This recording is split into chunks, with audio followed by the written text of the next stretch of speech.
So we've given AI agentic access. It can act in much the same way that a human can. And yet somehow our problems only ever seem to start increasing. Or almost everything right now is an attack vector. And the fact that we're using a lot of this, we've increased the surface for which... The surface area of attack vectors has massively increased. And now we are also giving AI even more access to go deeper. So who owns the liability when these agents go haywire?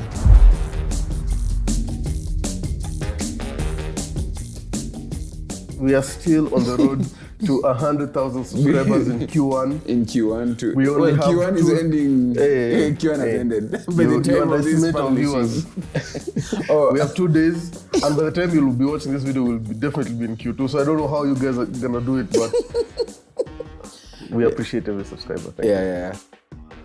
Hi everybody, welcome to the Admin Access Podcast. I am joined yet again by the visiting masquerading hosts over here of Admin Access. But Evans, welcome back. It's been a minute. You should tell us first of all what you've been up to, man. Yeah, the audience has not missed you, but it's okay. First off, we've been holding it down. First off, let's get things straight. This is my show.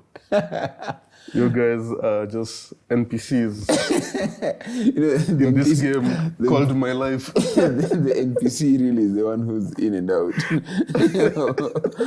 the pod. I'm a guest character in this show. Yeah. I wish I could say, I was traveling around the world. I was doing, important stuff.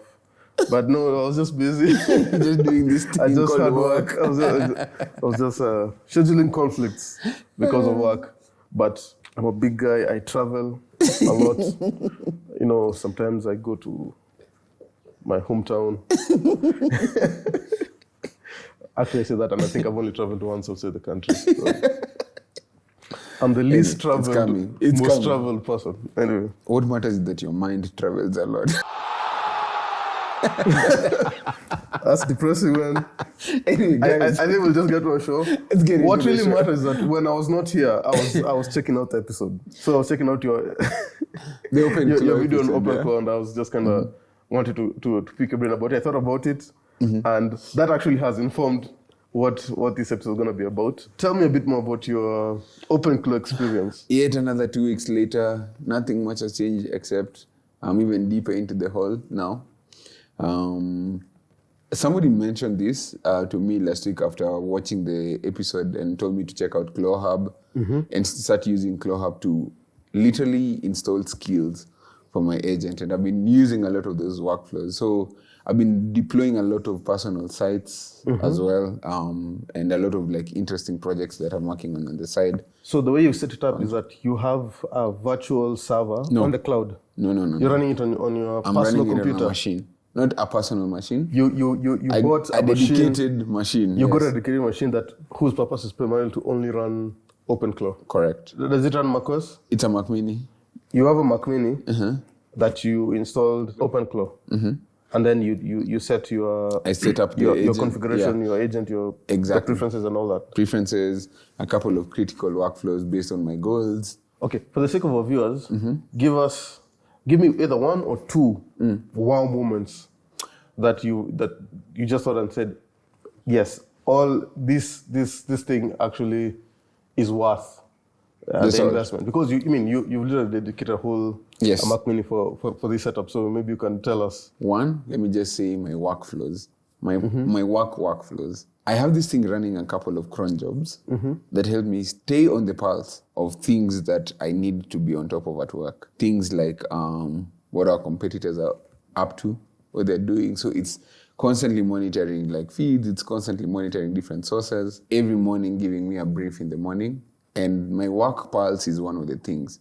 I also have deals that I'm working on at work. It's keeping me on pulse with things that always constantly need my attention. Number two, how it actually manages my calendar.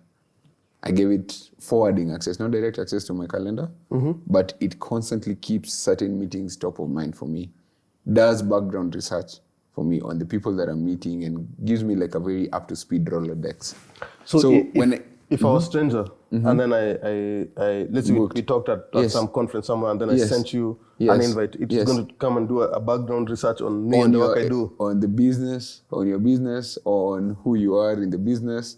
it almost preps me without me.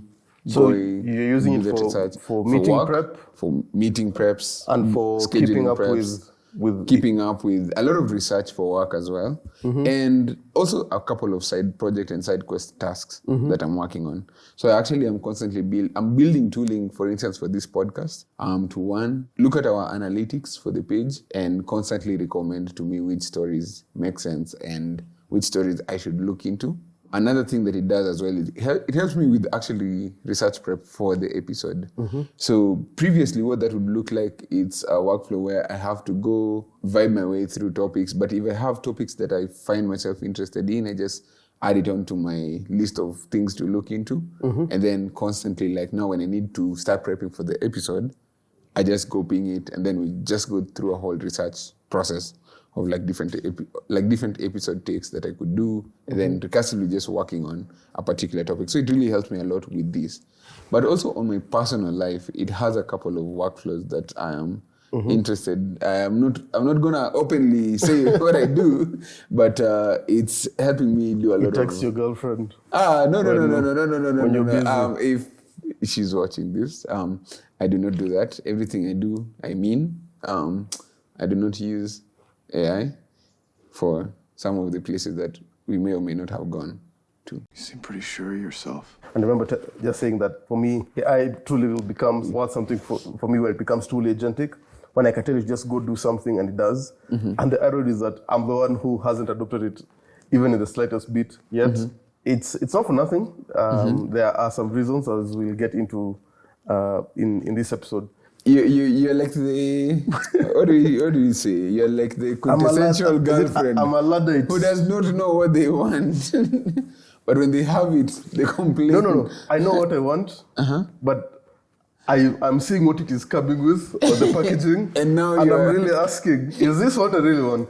And just for context, we were looking at some of the horror stories, and there've been more and more in the recent past. One that I had missed, but I got caught up with this week was an incident that happened in December of last year that had to do with Amazon.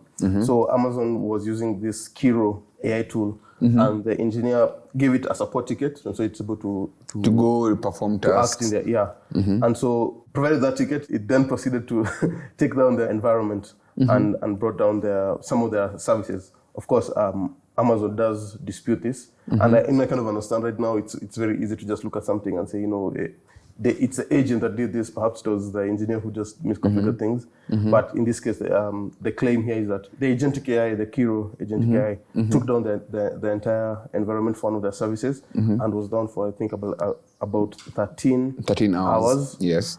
Before it was then taken back. And this is only the second incident, because there was another one with their tool called Amazon Q. I just started thinking, so we've given AI agentic access. It can act in much the same way that a human can, and yet somehow our problems only ever seem to start increasing. A few years ago, before AI, to hear of any downtime on a system, typically that was an event that was associated with a hack or an attack. Every once in a while, I remember there was the Amazon S3 bug that caused the whole internet to be down for a few hours. But right now, we are seeing more and more of these incidents. Some attributed to AI, some not. But there's always that underlying current that, hey, there's a lot of shift that has come from running agentic workflows. And for me, it's a bit scary. It's a bit scary, especially when it comes into security, which is another incident that was reported that had to do with LightLLM.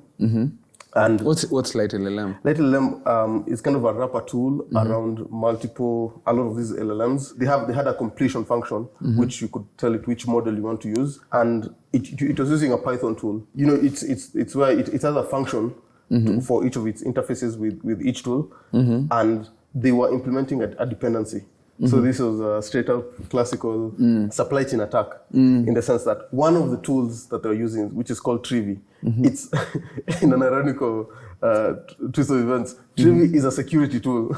It's meant to scan, I believe it's meant code bases. Yes, it's scan not the code base, but I believe as you're running it's meant to monitor the agentic calls or the AI calls. All the logs. Yes, but it's it was compromised. And so you didn't even need to necessarily run.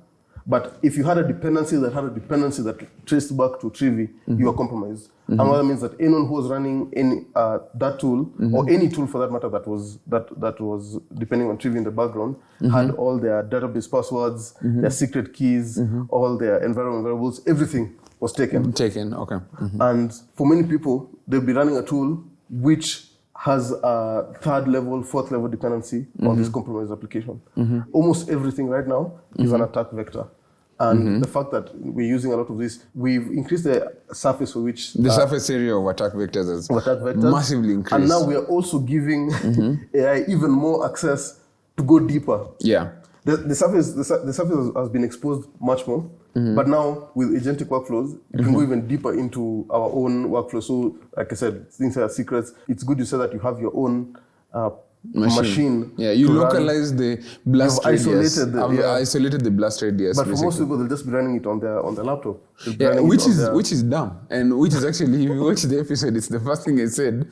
Just don't do that, man. Get an old machine that you don't use and minimize your blast radius. But that's for your personal use, right? Let me even add on to your situation. There are many horror stories. In fact, at enterprise level, I think there was a story from Replit. The AI agent in Replit deleted a whole production database when it had an explicit code freeze not to touch the production database. Yeah. So it kept running into an error, and the way to fix that error was for it to actually go into the production database. So it weighed on its own that the opportunity cost of fixing this error is better than me ignoring the context for an explicit instruction not to touch the production DB. So basically, after the assessment, in fact, even the CEO went and did a whole press conference saying how unacceptable it was. Yeah. But the AI itself scaled its impact. But the AI did... It did an assessment on itself. And determined that it did nothing wrong. No, it actually rated itself as at a 95%. 95 out of 100 scale of data catastrophe, like on a data catastrophe scale. So, which kind of goes back to the point. But the big statistic here, I think from a report by Cybersecurity Insiders just this month, was that 37% of organizations running agentic workflows, they hit AI agent cost operational issues within the last 12 months. And 8% of those actually caused actual outages or data corruption. You talked about the 13-hour outage. There's an issue with Cloud Code, of course, Meta and all those things. But there's a couple of things that now came to mind for me. Every company usually likes to say, oh, it's misconfigured, agentic access, or it's actually user error. Technically, the AI did what it was supposed to do. My uncomfortable truth is that they may actually be correct when you think about it. Because the agents actually do exactly what they were told to do with the access that they were given. It's like you put a junior developer in a server room, you give them full, complete access to stuff, and you tell it, go fix the core issue affecting our servers, and you expect you've given it access to a blast radius that's already massive. In this case, right? the intern determines that there's a problem with this server, and the most direct way to solve this server is just shut it down. Because everything. You can't have a server problem if you don't have a server. Yeah. So I think we are framing this question wrong.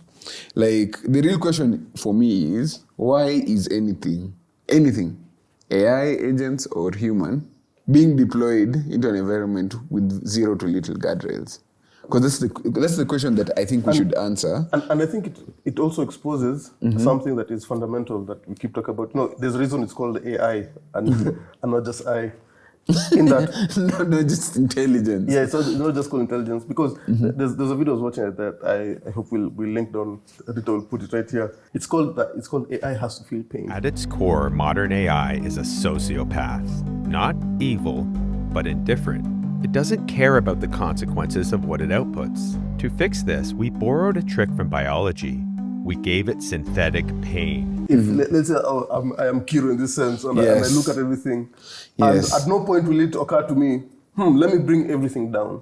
As there's an angle, there's a way in which you as a human kind of able to sense Because there are times which as a human you have to make very, very sharp calls. It's like putting down a horse. You can actually draw the line and say, yeah, this is the inevitable route. But for most cases, there's an aspect which there's a gray area, and a lot of it is the feeling you're relying on. This feels right. Yes. This surely can't be right. And that's why that AI just maybe at least in this moment isn't able to quite capture in the same way that a human does. It reminded me of something. There's this statistics that's going really round engineering circles quietly, but it's really important. Many code completion tasks, agentic workflows with coding AI tools, they have an 85% success rate in a lot of the tasks that you give them, especially when you have like manual supervision and you have an experienced engineer, let's say, reviewing the work that the AI has done. So we're looking at about an 85% success rate. Now, when you think about this 85% success rate in like a 10-step workflow, now if you're getting something right 85% every time, by step 4, you're at 0.85 raised to the power of 4. By step 10, when you're like at a 0.85 raised to the power of 10, you're at around 20%.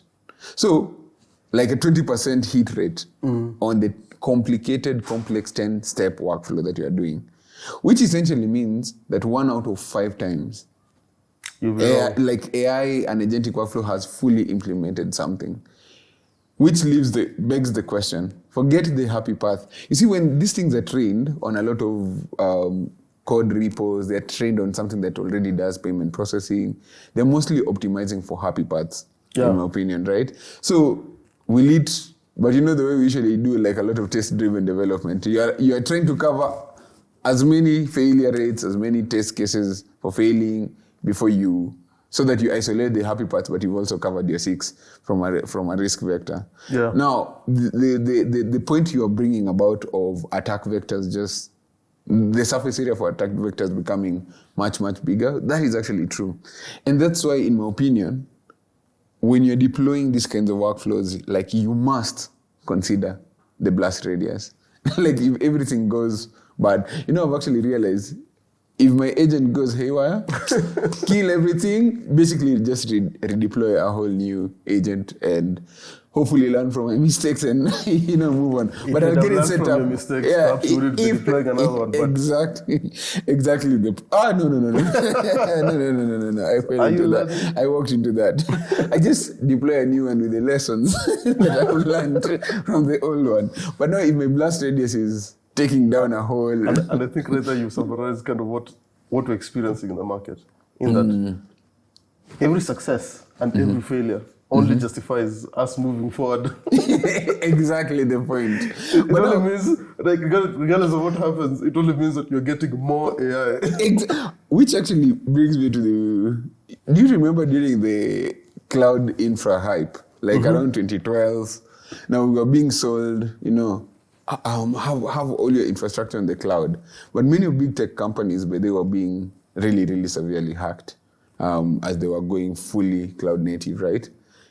The issue, the thing is, these guys started by fixing their own internal, like a lot of the security issues that happened internally. They were fixing... They cleaned house. Yeah, they were cleaning house internally and having a very interesting controlled PR narrative externally. And then what happens is that like 2-3 years afterwards, they bundle it as enterprise packages for security and sell you also certification costs on top of that. So they give you the disease and give you the cure for the disease at the same time. I genuinely think that's the same thing happening right now. Like a lot of these big tech companies, Meta, Google, they already know the drift that happens, the slow rot that happens with the AI slope being introduced into your code bases. And they're actively working to fix these things internally. And I'm telling you, 2 years from now, we'll see an enterprise bundle for fixing AI slope drift, AI hygiene. You're going to be an agentic hygiene engineer. This is hilarious. Exactly. Actually, no, an agentic hygiene auditor. But I come into companies, I sniff out all places and I help clean house. But it's just the natural evolution of things. The thing is, right now, there's a carefully manufactured hype that is just not slowing down. Companies are being mandated. I think you're talking about how your biggest fear is that companies are mandating people to use. Yeah, it's not so much a fear, but we're trying to look at this issue and ask ourselves, okay, can we find the root causes? Can we find one of the major reasons? How is it that we're running into 3 outages by a major cloud vendor in a year, which is something that used to happen perhaps once every 2 years or once every 3 years? And my perspective, my opinion on it is that in the corporate environment, that is, there's a lot of pressure, especially from high-ups, to adopt AI. Okay. Anyone who isn't using, you're left behind. I mean, it literally reflects in stock value.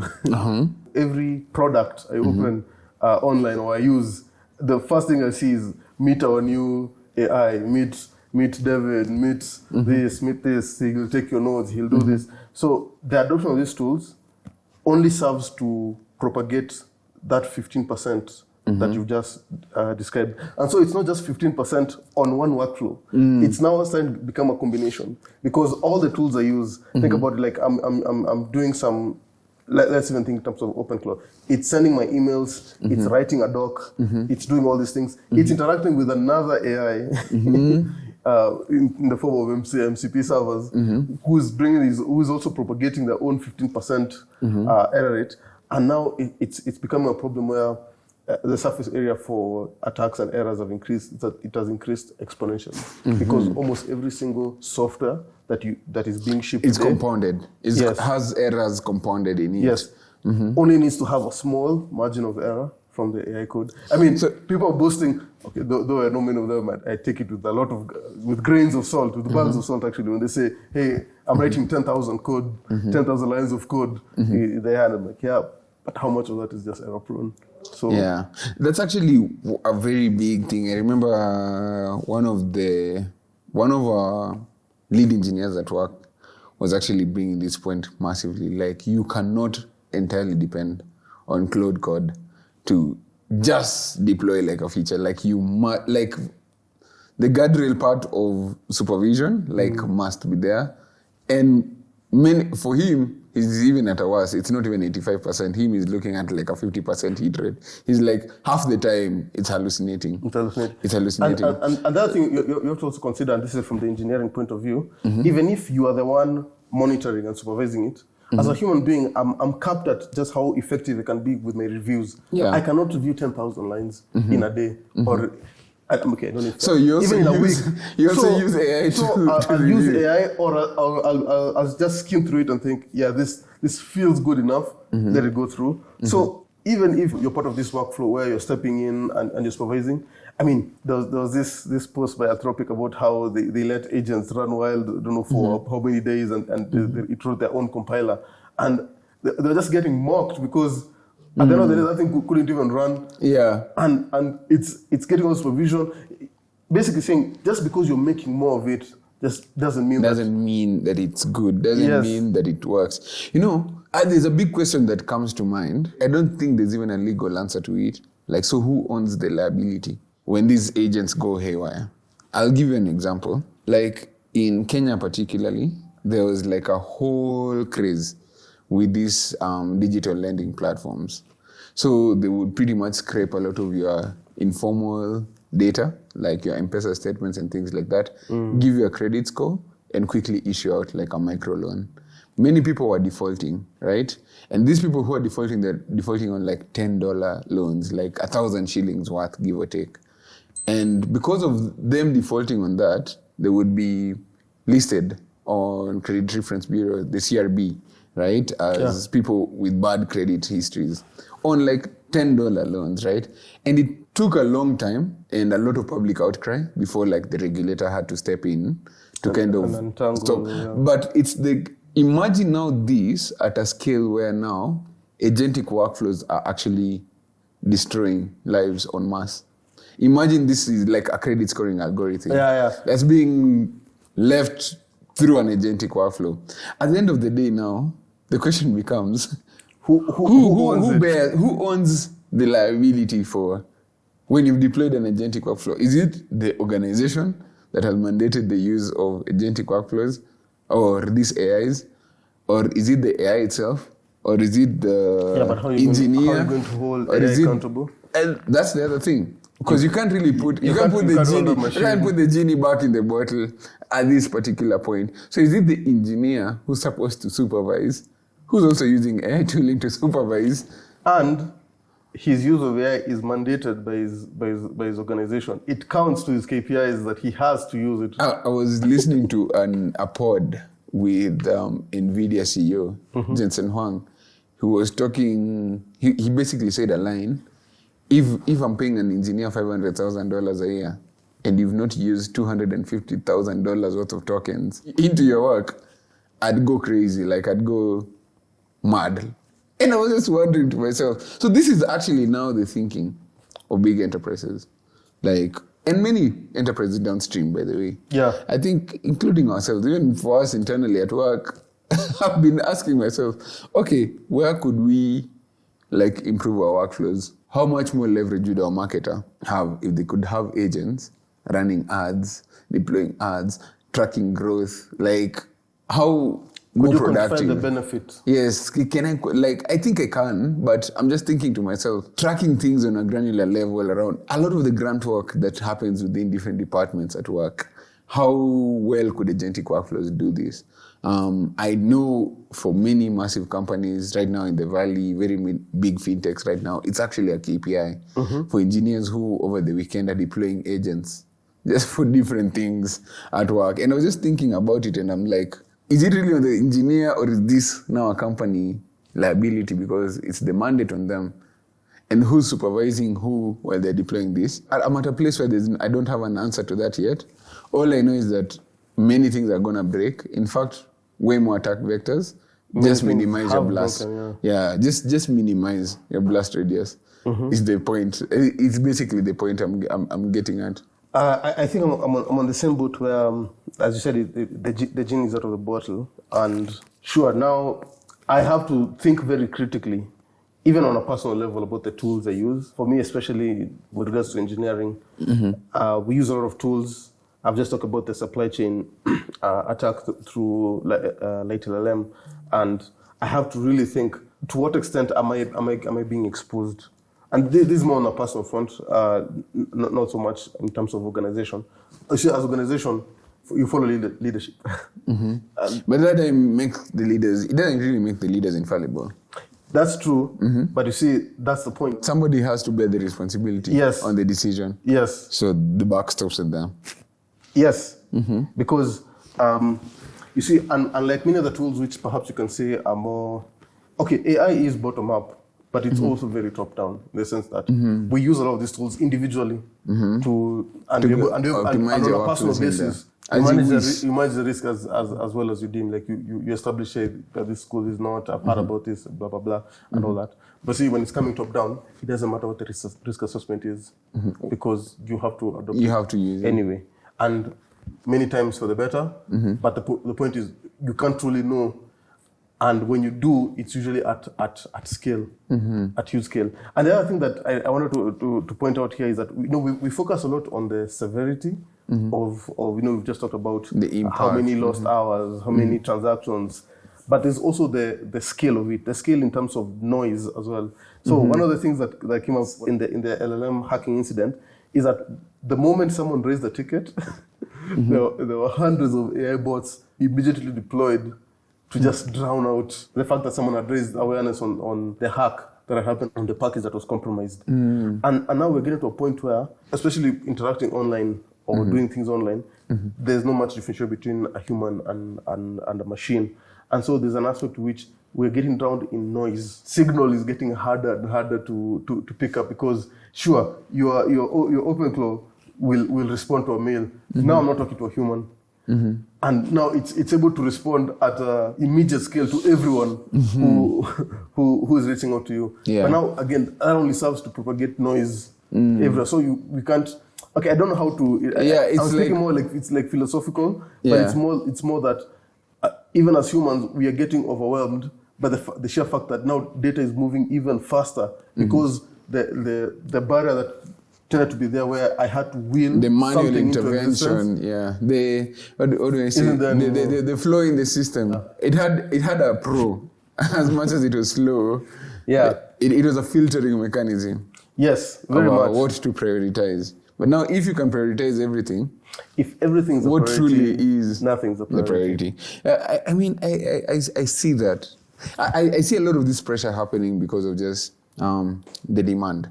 The demand for VC firms to begin to see a return on generative AI. That is the first thing that I see as a pressure. And that's how I see this mandate going down. The reason why I see it as a top-down mandate is because everyone is like, oh yeah, we're investing millions into this tooling. Why aren't we getting the return?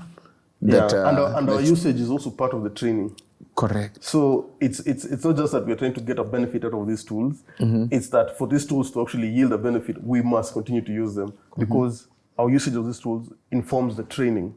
So that we're saying the quality gets better as you use it, which you've seen out of the AI models. But it only serves to either create a virtuous or a vicious cycle, depending on a virtuous cycle, of productivity, but nevertheless a vicious cycle of propagation of these errors and attack surfaces and potential in terms of risk. I can tell you for a fact that is very true, even of my own personal research with Openclaw. One of the biggest challenges I'm finding with Openclaw is, I can't say like it hallucinates, but it does quite a ton of hallucination. Because you see, my context keeps changing as I evolve, as I keep adopting like this info and I begin to use it.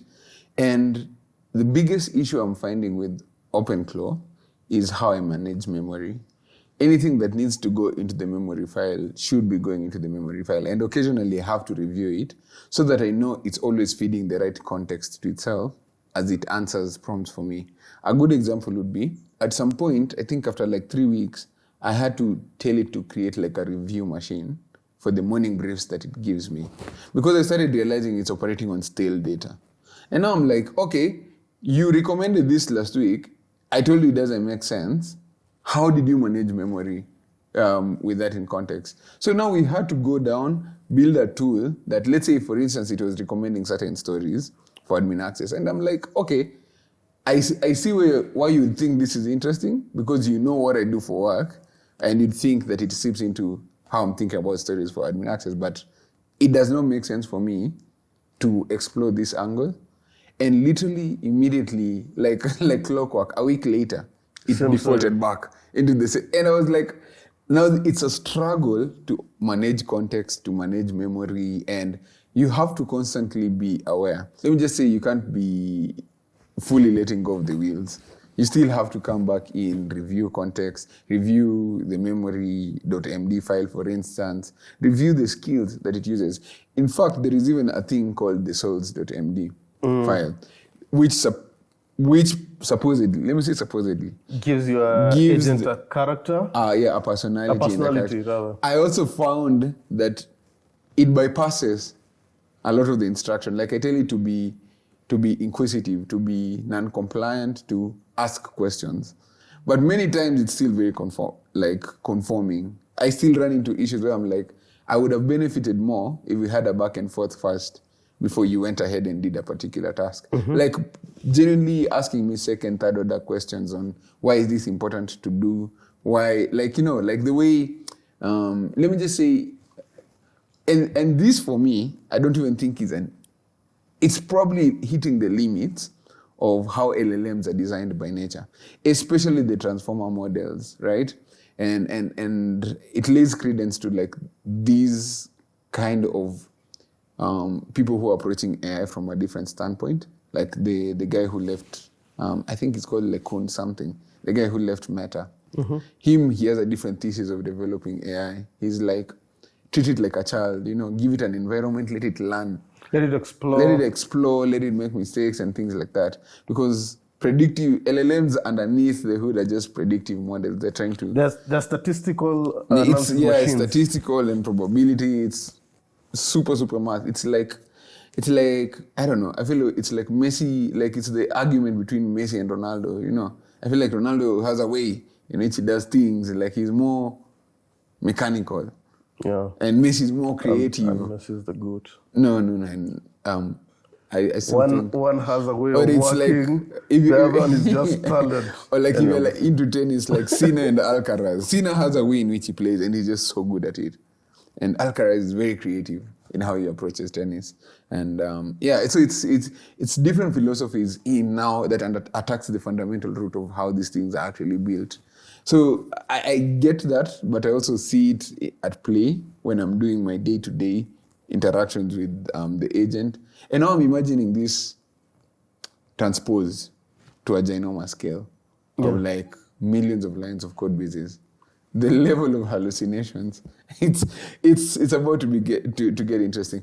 To be honest, I never thought about it this way, but I think cybersecurity is going to be. As we always say, AI is the Robin Hood of careers, taking from software engineers and giving it to security specialists. For real, man. Hey, it's gonna be so interesting. But anyway. Yes. That's it, folks. If you agree with our opinion, if you think we got something wrong, please let us know in the comments. Always just so grateful. Do like and subscribe. For those hitting and subscribe, don't forget to hit confirm. We'll see you in Q2 at 100,000 subs. Do the thing. All right. Cheers, guys.